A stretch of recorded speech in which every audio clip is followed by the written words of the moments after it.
Vamos ahora con nuestra primera entrevista. Está ya con nosotros nuestro primer invitado, así que de inmediato aquí en Periodismo Público generamos opinión pública.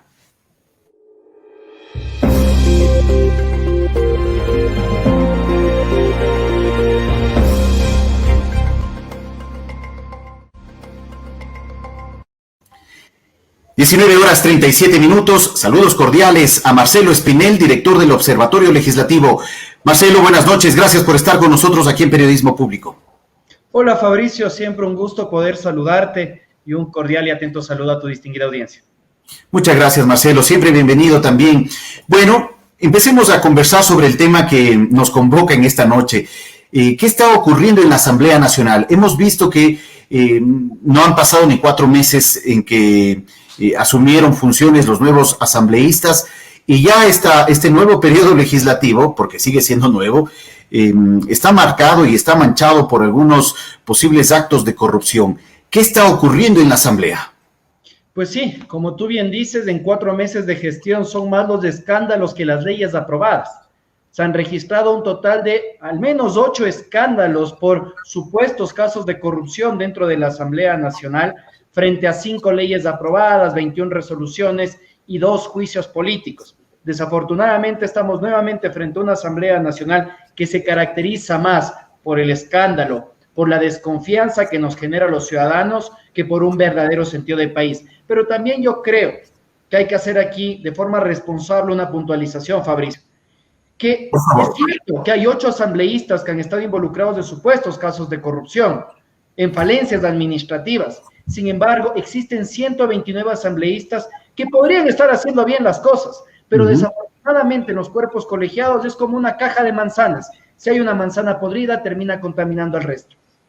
Claro que sí, sin duda, una mala actuación termina deslegitimando todo el trabajo en conjunto que se lleva adelante, ¿no? Entendemos que el observatorio legislativo ha llevado a cabo ya una primera evaluación de cómo ha marchado el trabajo de la nueva asamblea. ¿Cómo ha marchado o cómo ha sido este proceder laboral de los actuales legisladores en nuestro país? Bueno, a nivel institucional y hablando de números, para que los ciudadanos también puedan conocer qué es lo que hace la Asamblea Nacional, tenemos que ver las 2 facultades que tiene, la de legislación y fiscalización. En materia de legislación, que es la aprobación de leyes, se han presentado un total de 63 proyectos de ley dentro de estos 120 días de gestión de la Asamblea Nacional. 40 aún están pendientes por calificar por parte del Consejo de Administración Legislativa. Y dentro de esto hay que señalar que el 65% de los proyectos de ley son reformas a leyes vigentes, el 59% tiene de 1 a 10 artículos, pero también creo que es necesario destacar el hecho de que la Asamblea Nacional ha aprobado ya 5 leyes. De estas 5 leyes, 4 responden a la agenda legislativa presentada por la presidenta Yori. Es decir, que al menos hasta ahora no tenemos una Asamblea Nacional que responde a una coyuntura, sino que está legislando de acuerdo a su planificación. Esperemos que esto se cumpla también en el resto del periodo legislativo. A la larga, a la Asamblea Nacional le quedan aún más de 1.200 días y habrá que ver qué es lo que hace. Podemos hablar también de la fiscalización, que tal vez es la acción más fuerte, más visible que hemos podido evidenciar en este periodo legislativo. Y esto pues se puede notar con los 2 juicios políticos llevados a cabo por el Pleno de la Asamblea Nacional. El juicio político seguido en contra del excontralor Pablo Celi, en el cual la Asamblea únicamente pudo censurar al funcionario, pues este ya había renunciado en meses atrás. Y el otro proceso de juicio político que fue el seguido en contra del exdefensor del pueblo, Freddy Carrión, en el cual la Asamblea procedió a la censura y destitución por un supuesto incumplimiento de funciones. Entonces, es una Asamblea Nacional que está manteniendo un equilibrio, pero desafortunadamente, como hablamos al inicio de esta entrevista, Fabricio, los actos de supuesta corrupción terminan empañando la gestión que podría estar realizando el legislativo. Claro que sí. Bueno, ¿cuál es la percepción de la ciudadanía sobre la gestión actual de la Asamblea Nacional? ¿Ustedes llevan a cabo o tienen un registro de qué está o cómo está viendo la ciudadanía a la actual Asamblea Nacional? Bueno, nosotros no realizamos estos índices de percepción de la ciudadanía hacia la gestión del legislativo, pero tal vez debemos recordar que Varias encuestadoras al inicio del periodo legislativo establecieron que el 40% de los ciudadanos encuestados confiaban en la Asamblea Nacional, que tenía una aceptación, credibilidad del 40%. Ojo, frente al 2 o 3% con el que terminó el anterior periodo legislativo. Habrá que ver si es que ya pronto sale una actualización. Estoy seguro que estos índices tienen que ser mucho menores ahora, a pesar de que son más de 120 los legisladores nuevos dentro de este periodo legislativo. No fueron sino 12 los legisladores que fueron reelectos y pues desafortunadamente los ciudadanos pues estamos nuevamente desconfiando del Parlamento. Pero aquí yo creo que hay que puntualizar algo que se me viene a la mente, Fabricio. Y es que cuando nosotros estamos frente a una institución opaca, cuando nosotros estamos frente a un político opaco que no nos entrega la suficiente información, ¿qué es lo que pasa con los ciudadanos? Desconfiamos. Claro. Y es lo que estamos viendo con la actual Asamblea Nacional. Desafortunadamente no se están implementando, no se están respetando las reformas que se realizaron en diciembre del año pasado a la Ley Orgánica de la Función Legislativa, que establecía la implementación de un nuevo modelo de gestión denominado Parlamento Abierto, que incluso incorporaba la creación de una nueva página web que transparente las actas de constatación de quórum, las observaciones a los proyectos de ley, las agendas semanales de reuniones de los legisladores o incluso una declaración de intereses.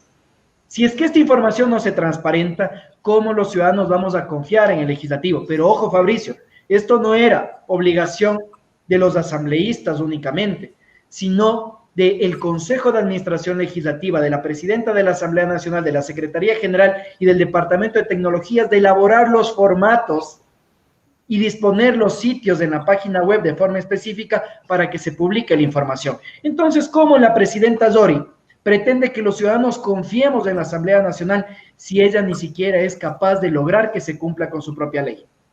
Claro, sin duda. Y a esto se suma los últimos escándalos, por así llamarlos, que se han dado a conocer y que han saltado a la luz pública. ¿Cómo ve el Observatorio Legislativo el caso puntual, por ejemplo, de la presidenta de la Asamblea, Guadalupe Llori, involucrada en un posible manejo doloso de recursos públicos? ¿Cómo interpretar este momento para la presidenta de la Asamblea?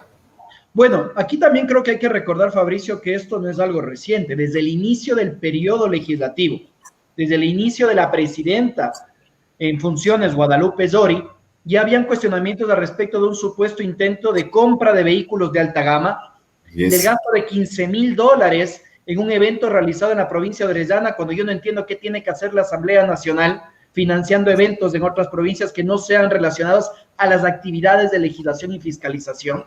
Entonces, este es un acto más que nos genera dudas a los ciudadanos. Ahora bien, aquí hay que diferenciar dos cosas también, Fabricio. Toda institución pública tiene la facultad legal de contratar bienes y servicios. Eso no está en duda. Pero también hay que ser coherentes con la realidad nacional. Estamos en crisis económica. El sector de la salud y la educación se encuentra gravemente afectado. ¿Es realmente necesario? ¿Es realmente oportuno gastar tal cantidad de dinero en la contratación de servicios de catering? Ojo con este caso de los supuestos adquisiciones de masajes, de galletas Oreo, que los desayunos carísimos en hoteles de Guayaquil. Yo creo que eso no es correcto, realmente no es doliente con la situación que atravesamos los ecuatorianos, pero aquí también viene un punto adicional. Y ahí sí tal vez le doy la razón al asambleísta Salvador Quispe, pero también le hago un llamado de atención.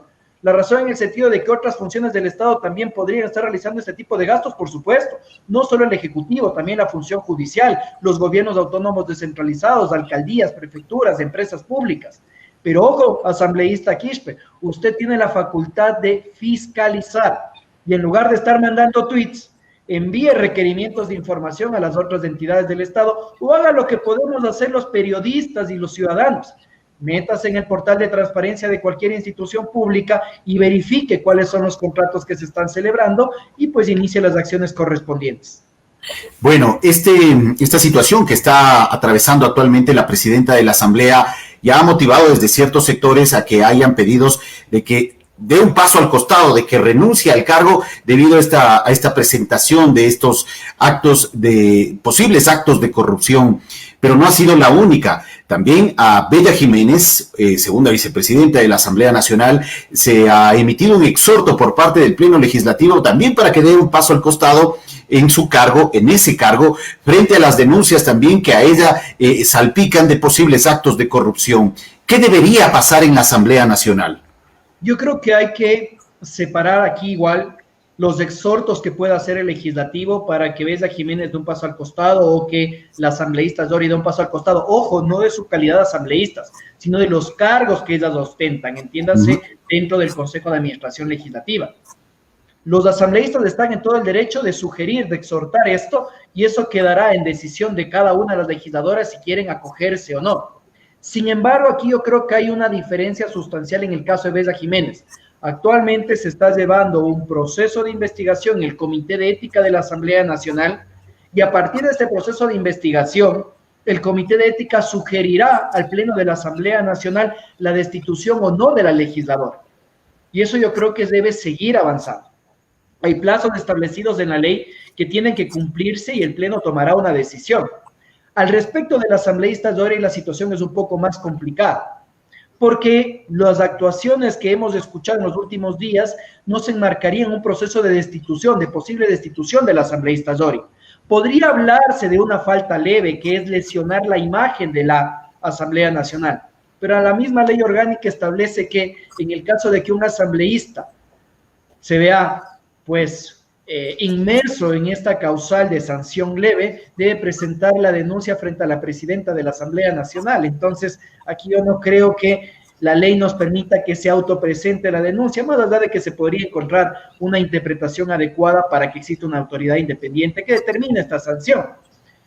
Pero, Fabricio, yo me pregunto lo siguiente: si es que el día de mañana la asambleísta Dory decide dar un paso al costado, la asambleísta Bella Jiménez da un paso al costado, tendríamos que reemplazar a 2 personas dentro del Consejo de Administración Legislativa por el orden de sucesión. Con el nivel de polarización que existe dentro de la Asamblea Nacional, yo no me quiero ni imaginar cómo sería eso. Si es que al inicio del periodo legislativo nos damos 2 días para designar autoridades, imagínate ahora qué es lo que podría pasar. Claro que sí. Bueno, estamos viviendo un problema que no es nuevo, una realidad que no es nueva, que la hemos visto en otros periodos legislativos. ¿Por dónde podría estar la solución para que estos hechos que salpican de posibles actos de corrupción a los legisladores actualmente se sigan presentando a futuro, que tengamos que seguir cuestionando a la clase política de nuestro país? ¿Qué aspectos hay que trabajar hacia futuro, Marcelo? Mira, Fabricio, para mí, y tal vez la respuesta les parezca sencilla, hay que cumplir con la ley. La ley orgánica de la función legislativa es clarísima al respecto de la información que debería transparentarse para promover una Asamblea Nacional íntegra y ética. Pero si es que no se cumple ni siquiera con la ley, si es que aquellos que están aprobando leyes para todos los ecuatorianos no son capaces de cumplir con su propia ley, ¿qué esperamos dentro del Estado ecuatoriano? Pero también existen ciertos cuerpos normativos que podrían reformarse. Por ejemplo, el artículo 16 del Reglamento de Viajes y Viáticos de la Asamblea Nacional establece que el presidente o presidenta y los vicepresidentes de la Asamblea Nacional no tienen un límite de gastos. Yo creo que eso no es correcto. Personalmente considero que no es correcto. En la situación que atraviesa el Ecuador, y aunque estuviéramos en bonanza, ¿cómo es posible que no se ponga un límite al dinero que pagamos, ojo, los ecuatorianos, por el viaje que realizan nuestros representantes? Yo creo que hay que ser austeros en cualquier situación en la que nos encontremos en el país, y eso es algo que debería reformarse.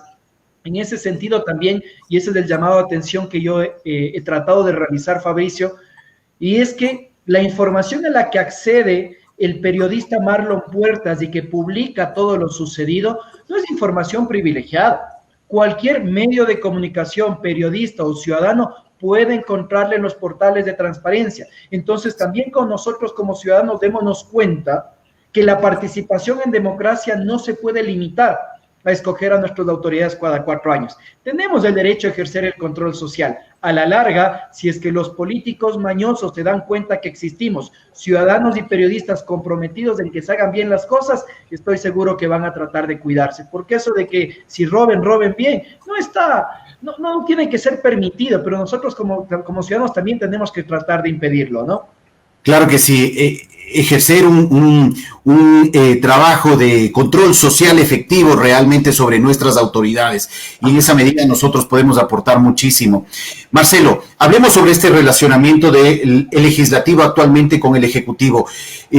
¿Tú ves un escenario eventualmente de posible muerte cruzada o consulta popular ante la posibilidad de que finalmente algunos temas que son de interés del Ejecutivo, del gobierno del presidente Guillermo Lasso, no encuentren una salida o no sean atendidos como aspira el Ejecutivo en la función legislativa? Voy a empezar por lo más complejo y va a parecer un poco absurdo lo que voy a mencionar. ¿Cómo sabemos que lo que proponga el Ejecutivo no va a ser aceptado? Hasta el momento el Ejecutivo ha presentado un solo proyecto de ley, que fue el proyecto de ley de comunicación. Entonces, el Ejecutivo también ha estado mencionando de forma constante o metiendo este rumor de que probablemente la Asamblea se niegue. Entonces, a la larga, hechos de esto no tenemos. Estamos asumiendo que podría pasar. ¿Y por qué estamos asumiendo esto, Fabricio? Porque más de 100 legisladores de los 137 son de centro izquierda o izquierda, frente a un gobierno de derecha. Y eso está clarísimo. Habrá que ver si es que al momento en el cual se presenta el proyecto de ley exista la posibilidad de llegar a consensos, y tal vez esa es la mayor duda que tenemos. Primera cosa eso. La segunda cosa, Fabricio, creo que hay que ver con atención el hecho de que el movimiento Creo empezó el periodo legislativo con 12 legisladores, hoy por hoy tiene más de 26 legisladores, y hay que analizar cómo votaciones como las realizadas en contra de Freddy Carrión fraccionó al bloque de Pachacutic. La izquierda democrática se encuentra fraccionada y eso podría ser una oportunidad para que el bloque del acuerdo nacional, que es el bloque oficialista, pueda captar más adeptos y eso le pueda ayudar a tener mayor gobernabilidad al movimiento oficialista.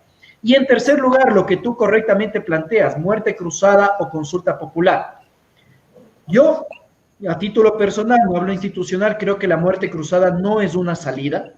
Y no es una salida porque a la larga sería volver a un proceso electoral y no creo que el movimiento Creo cuente con la estructura partidista suficiente para poder enfrentar un nuevo proceso electoral y tampoco creo que cuente hoy por hoy con la aceptación suficiente como para poder ganar con un amplio margen no solo la presidencia de la República, sino también una mayor cantidad de curules dentro de la Asamblea Nacional. Y a la larga también sería nuevamente afectar a la institucionalidad del Estado. Cada 4 años, asambleas constituyentes, consejos transitorios, y aquí viene consulta popular. ¿Cuál es mi temor, Fabricio, en el escenario de una consulta popular? Que es esta amenaza velada que se viene desde el Ejecutivo a la Asamblea Nacional. Y es que, Fabricio, siempre nos ponen preguntas de relleno. Así es. Esa populista que trata de convencer a los ecuatorianos y que nos dice, vote 7 veces sí, 11 veces sí, con esto va a cambiar el país, y no hemos avanzado. Realmente es nuevamente atacar la institucionalidad, atacar el Estado de Derecho, tratar de buscar privilegios para nuestros enemigos privilegios para nuestros amigos y perseguir a nuestros enemigos. Y eso creo yo que es claro que no nos da los resultados que todos los ecuatorianos quisiéramos. De acuerdo, Marcelo, muchas gracias por tus reflexiones, muy interesantes, y vamos viendo cómo transcurren estos siguientes días, siguientes semanas en el legislativo y también su relacionamiento con el gobierno del presidente Lasso. Muchas gracias, Marcelo, y siempre bienvenido a Periodismo Público Ecuador. Muchas gracias, Fabricio. Un fuerte saludo para ti y tu audiencia.